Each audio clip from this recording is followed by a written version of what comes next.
And what I try to understand is to think of the matter that we know as made up of atoms, use the properties of atoms and how atoms play with each other, and from there try to understand why we observe matter and why the properties that we observe in matter are the way that they are.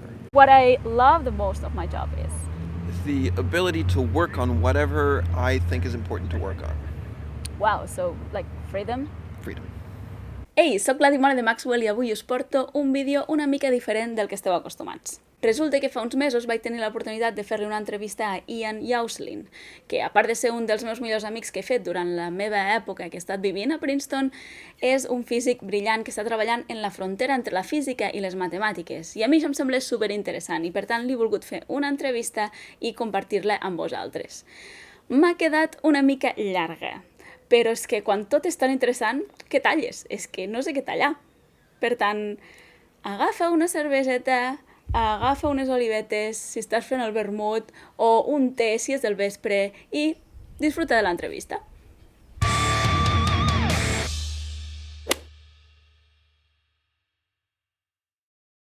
So, you're a physicist, but you're working in the math department. That's right. Why is that?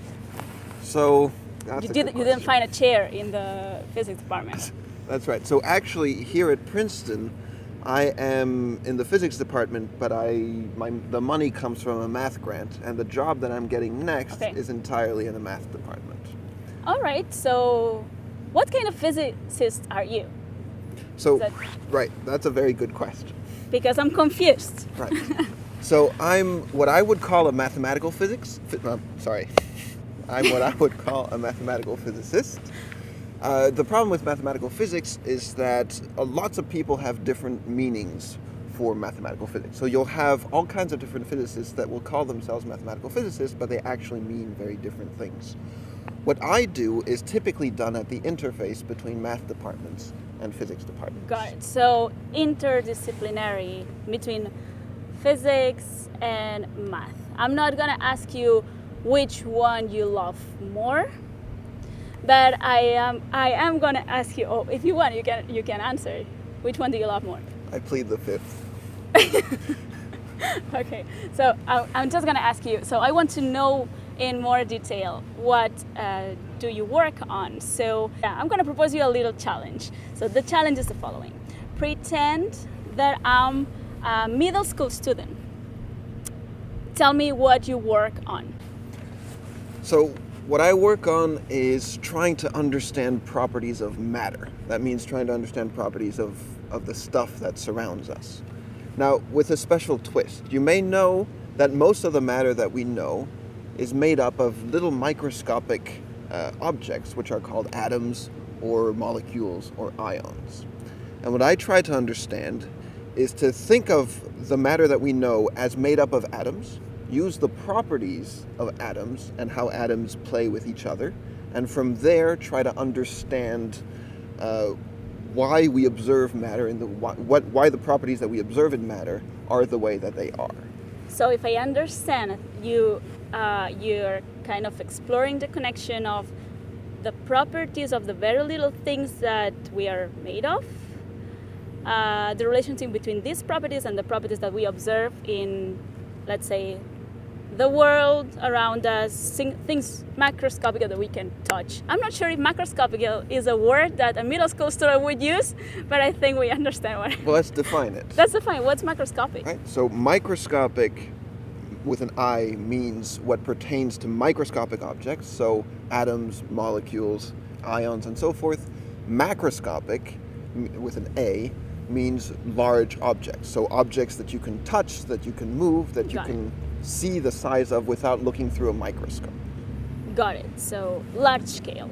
Large scale. Okay, I think that I got it. I'm a middle school student and I got it. I think that it's time for the next step. So now pretend that I'm a high school student and I have a particular interest on science, technology, engineering, STEM subjects in general. So what do you work on? Let me give you an example of the kind of questions that I'm interested in. So just So we'll build on the description that I just gave of understanding the macroscopic from the microscopic, and I want to look at my favorite macroscopic object, which is a glass of water. Now, what kind of properties are we interested in for this glass of water? If water is in its liquid phase, then it behaves in a way that's a bit striking in that if you take water and pour it in a glass, it's going to deform and it's going to take the shape of the glass, which, if you think about it, is a rather astonishing property. If you take ice cubes and drop them in a glass, they're just going to stay ice. They're just going to be ice cubes. They're not going to take the shape. They're not going going to take the shape. That's right. Any container. So, how do we understand from a microscopic point of view why liquid water takes the shape of the glass? Well, the idea is that the molecules that make up water, they're very close to each other, but they can still move around each other relatively freely, which means that there's no constraint on what the shape of liquid water looks like, because my two water molecules could be here, or they could be here, or they could be here, and they can move around each other. So you're saying that they have some sort of freedom of movement, that they can, pass each other and they can interchange places. So they, in this movement, they can, fill any container. Is that what I'm saying? Right. Okay. That's exactly right, without leaving any gaps. Okay, good. Yeah. But at the same time, so this is a property of liquid water. Now, at the same time, liquid water also has another property, which is that it's incompressible. What that means is that if you fill a water balloon with water and you try to press down on it and reduce its volume to try and make it smaller than it is, you won't be able to. The harder you press down on water, the harder it will press back. Now, this we can also understand from a microscopic point of view, the idea being that the water molecules, they're close enough that if you try to press them together, they're going to push back because they have repulsive forces that prevent them from being too close to each other.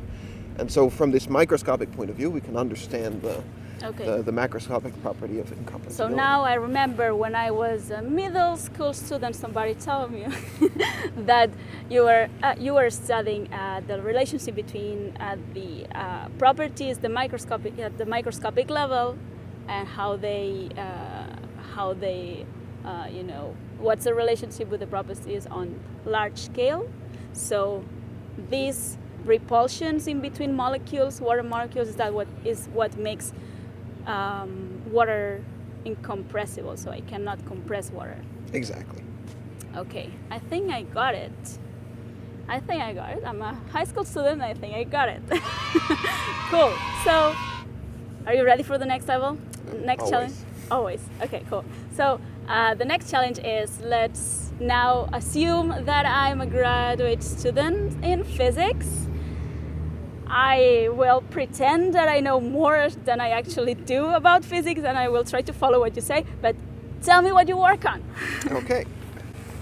So again, building on what we said before, let me try and explain to you really what it is that we do and why it is that it's difficult to understand matter from the microscopic point of view. And the reason ultimately boils down to something that you said earlier, which is that molecules have a lot of freedom. Which means that if I look inside a glass of water and I want to understand what's happening from a microscopic point of view, I need to understand the position of every single molecule, because if I take one molecule and I move it around, it might affect its neighboring molecules. And there's no rigid structure that is going to simplify that. So now let's try and think about this in more quantitative terms. How many molecules do I have in a glass of water? Well, an average glass of water is going to contain about 10 to the 20 molecules. That's a 1 with 20 zeros. 10 to the 20, 10 to the 21. That's a pretty good number. It's like order of magnitude of 1 billion trillion molecules, which is a lot of molecules. That's a lot. And for each of these molecules, I need to know their position, their velocity, their relative angles with respect to one another, and their angular velocities. That's impossible to know. It's a huge amount of information. How do you deal with this amount of information? Well, instead of focusing on the individual positions and velocities of each of these molecules, we bring in a concept called randomness, that we assume that each of the particles are actually pretty much going to behave in the same way as all the others, and that their positions and velocities are going to be dictated by a probability distribution. And then the question becomes, can we understand this probability distribution rather than understand the individual mechanical properties of each of these atoms or molecules? So, when I was at high school, I tried to understand physics problem, looking at every element in my physics problem, like let's say a collision. I would, compute the velocity and the mass of one object, the velocity and the mass of the other object, and then make them collide and see what happens with the, energies, velocities, masses. You're not doing that here. That's right. You don't care about individual properties. You care about, how can I say, like, average of the properties, or right. Can I say it that way? Well, it's more than just the averages, though. It's really the probabilistic nature of the behavior of each of these molecules, which comes from the individual mechanical properties. But the great advantage is that instead of having to consider each position, you encode all of that information in one probability distribution that covers your entire sample all at once. I think I got it, and I think this is where the math comes. That's where the math comes. Is that right? Because until now, you didn't say a lot about math. So this is where the math comes. That's right. So it gives us a well-defined mathematical structure that we can then study and compute, so prove mathematical theorems, so mathematical facts about, and then try to translate them back into physical observables. Okay, I'm a graduate student, and I think I got it. I have one more question, though.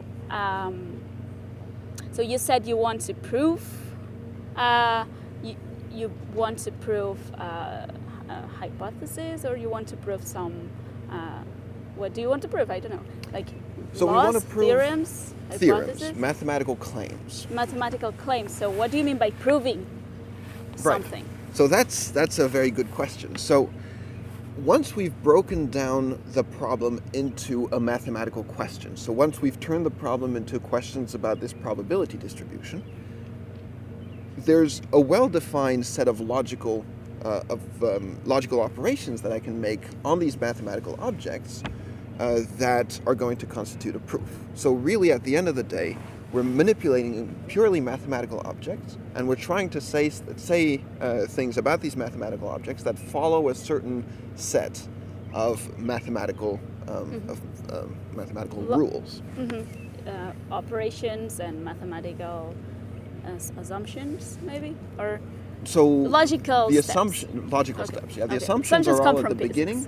And they come then from physics, there, right? and they come from the physics. Yeah. And then once you've made all the assumptions, and once you know which kind of mathematical object you're manipulating, then you don't make assumptions anymore. You just perform mathematical operations and try to get to an endpoint that is interesting. A conclusion. A conclusion that we care about. Okay, so that's what proving means for mathematical physicists. So yeah, I think I got it. Okay.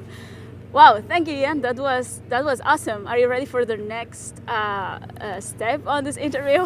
Born ready. Born ready. That's the only valid answer, actually. For the next part of the interview, I want to talk about general physics and general science, and just chat a little bit.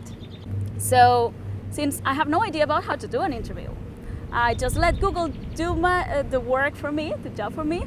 So I just type on the browser questions like, why physics? Does science? And then I let Google fill in the questions for me. So that's what we're gonna do. And I come up with a list of some questions, so I'm gonna read them to you. And I will ask you to just pick 3 questions that you want to answer, that would like to answer. Let's discuss it, okay? Does science work? Does science change? Does physics require math? Sounds like a cool question for you. Why science is important? What's the scientific method? Why physics is hard? Why physicists are better than engineers? That's a good one. When science is wrong? When science meets religion? Rather philosophical one, if you like that. How physicists use math? Another good question for you. how physicists earn money and how physicists think. Okay, that's it. That's all my list. Okay, good. So there were two questions that were similar about physicists using math and how math is used in physics, right?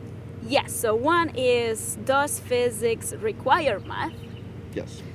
And the other one is, how physicists use math? Okay, I'll answer the second one, but I'll kind of answer the first one at the same time. Okay, you want to answer the second one? Yeah. Okay, so how physicists use math? That's a much more complicated question than it would seem at first. So, one of the basic ideas of physics is you have the real world. On top of the real world, you try to fit the real world with a mathematical model, and then you try to perform mathematical operations on this mathematical model. Now, this is all well and good, but sometimes the mathematical models that come out, they're too complicated to really understand the full mathematical structure of this model.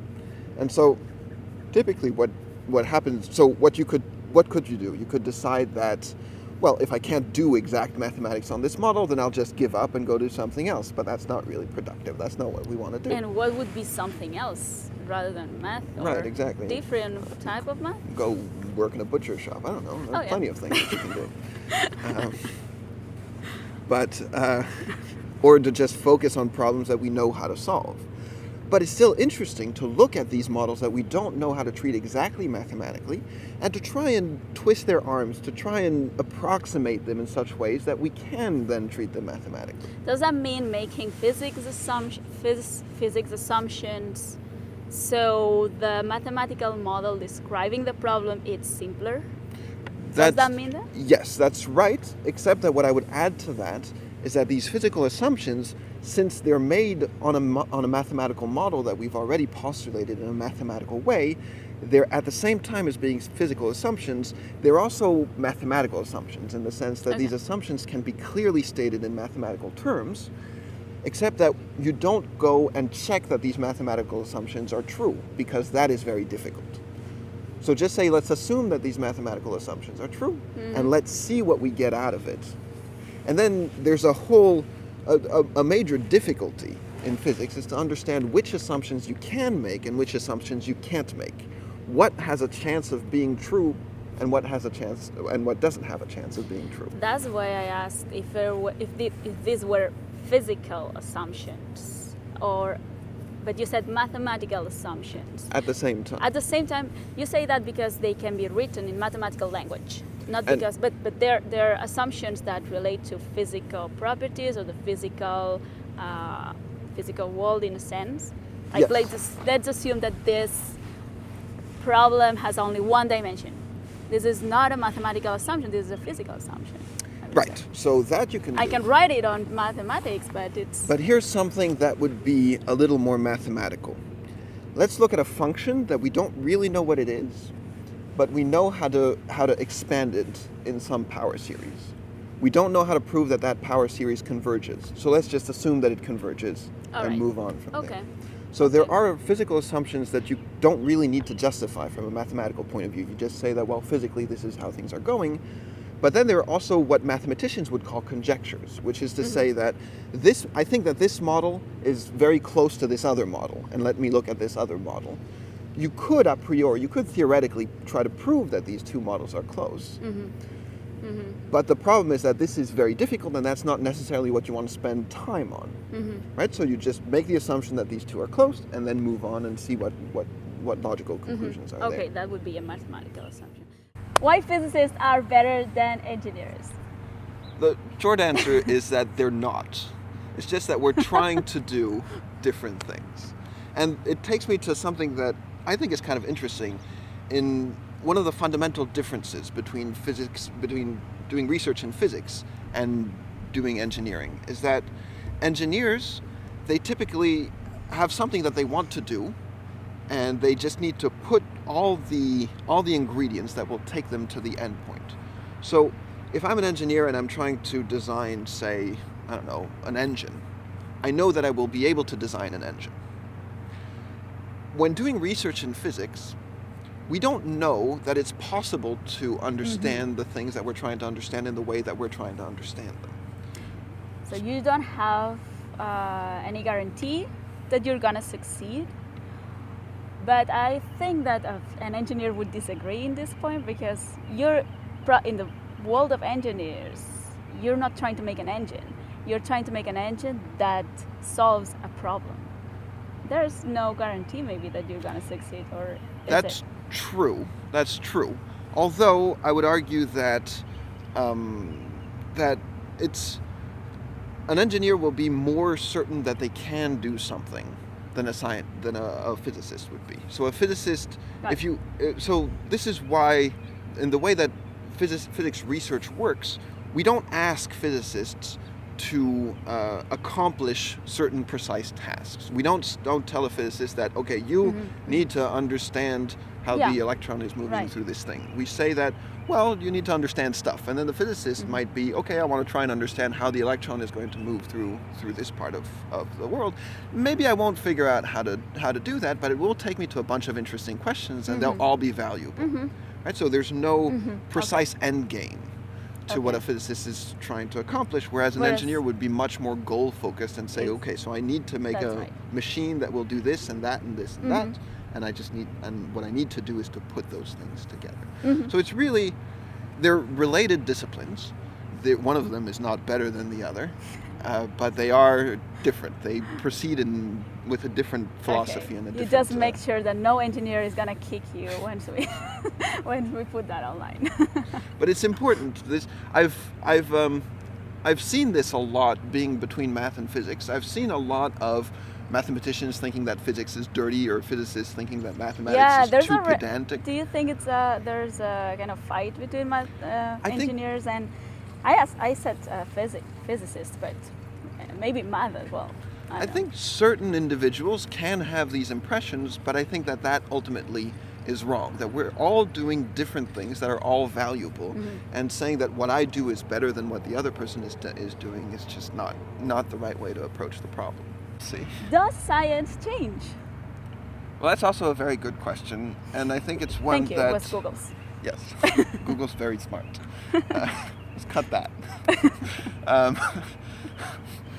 Does science change? I would say in a way yes, and in a way no. So what does change in science, and this happens often, is that theories change. So for instance, think about a paradigmatic example, am I allowed to say paradigmatic? You are allowed to say paradigmatic. I think you already said a bunch of words difficult that words that will... Got it. Yeah, it's fine. So an important example, that's very well known, is the transition from classical mechanics to relativity. So where... You're not allowed to say relativity without explaining. Well, yeah, I think... I'll explain it. It's fine. Go ahead. Sorry, I don't want to interrupt. So, in the 17th century, a bunch of different rules about mechanics were derived. And the idea of these rules is that they should apply to mechanical systems, so to pendula, to mass at the end of a spring, to a satellite orbiting the Earth, to a planet orbiting the Sun, or to that kind of object. And they derived theories that tell you what mathematical structures you need to put on these real-world problems in order to make predictions that are correct. But then it was realized in the 19th century that there's a problem with the theory, that it doesn't cover certain situations, and in particular, so what I'm going to say is not historically accurate, but is conceptually true. So this is not the first thing that they noticed, but one of the things that in particular is true is that if you say you have a planet or you have a satellite that's moving at extremely high velocities, then the prescriptions of classical mechanics are no longer exactly true. Okay. And so you need to find a different theory. You need to find a different mathematical model. And that's what Einstein did in 1905, building on work from previous scientists. So that changed. So the answer is yes, science changed, but what you mean by science change is that the theories that we accept that explain the world, they do change over time. They get refined. We find new things within existing theories, and we find that existing theories don't apply to all possible. What do you do with a theory that it's, not valid anymore? You just trash it, or what do you do? There are two questions. So either you have a theory that really you understand that everything that you did in that theory is wrong. In that case, you trash it. But that doesn't happen so much, at least not on a very large scale. What tends to happen, as is the example with classical mechanics, is that your theory doesn't apply to certain situations, but it still gives you a very good representation of the world for other situations. So we still use classical mechanics to understand the motion of pendula, to understand, if you want to send up a satellite in orbit, you will use mostly classical mechanics. Even though we know it's wrong? Well, it's not so much that it's wrong in that it's not the most accurate theory that we have, but it's accurate enough for certain applications. Nothing in physics is infinitely accurate. Everything that we're doing is an idealization in one sense or another. And one of the tricks in physics is to find the right idealization. Okay, got it. But at the same time, I would argue that science doesn't change in that the basic methodology of how science works, that does not change. We try to look at real-world objects. We build on top of that. We add mathematical structures, and we find conclusions, and then we check these conclusions against experiments. And that has been true consistently since the 18th century. Got it. So the method doesn't change, but the result of the method, which are the theories, they do. Right. So the science, in a sense, doesn't change, but the theories that we develop, they progress and they evolve and they become more and more rich. Okay, you ready for the last part of the interview? Yes. Cool. So I will ask you to finish the sentence. What I hate the most of my job is? The bureaucracy. The bureaucracy. And grading. And grading? Yes. A lot of people can say that. I also hate grading. What I love the most of my job is? The ability to work on whatever I think is important to work on. Wow, so like freedom? Freedom. If I wouldn't have done physics, I would have... Been in trouble. I would have... been in trouble? Probably done something in tech, probably. With computers, programming, something like that. Really? I was expecting math. Like...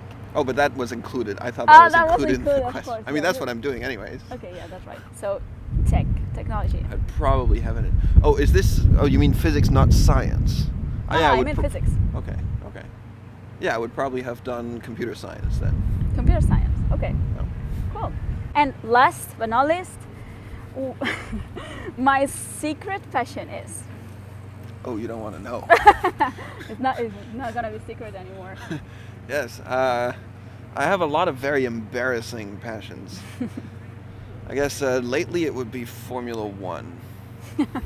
That's probably the most accurate one. Formula One is an embarrassing passion. Yes. Yes, it is. Yes, it is. Okay. Well, that was really cool. Thank you, Ian, for coming to my channel. Well, thank you very much for having me. This has been a real pleasure. Yeah, it's been a pleasure for me. So I'm really happy that we could do that. And we're gonna stop now because it's starting to rain. So I'm just gonna say that if you like that, hit the like, subscribe, and just share it. Awesome. Cool. Thank you. Oh my god. I hope this will be I hope you will.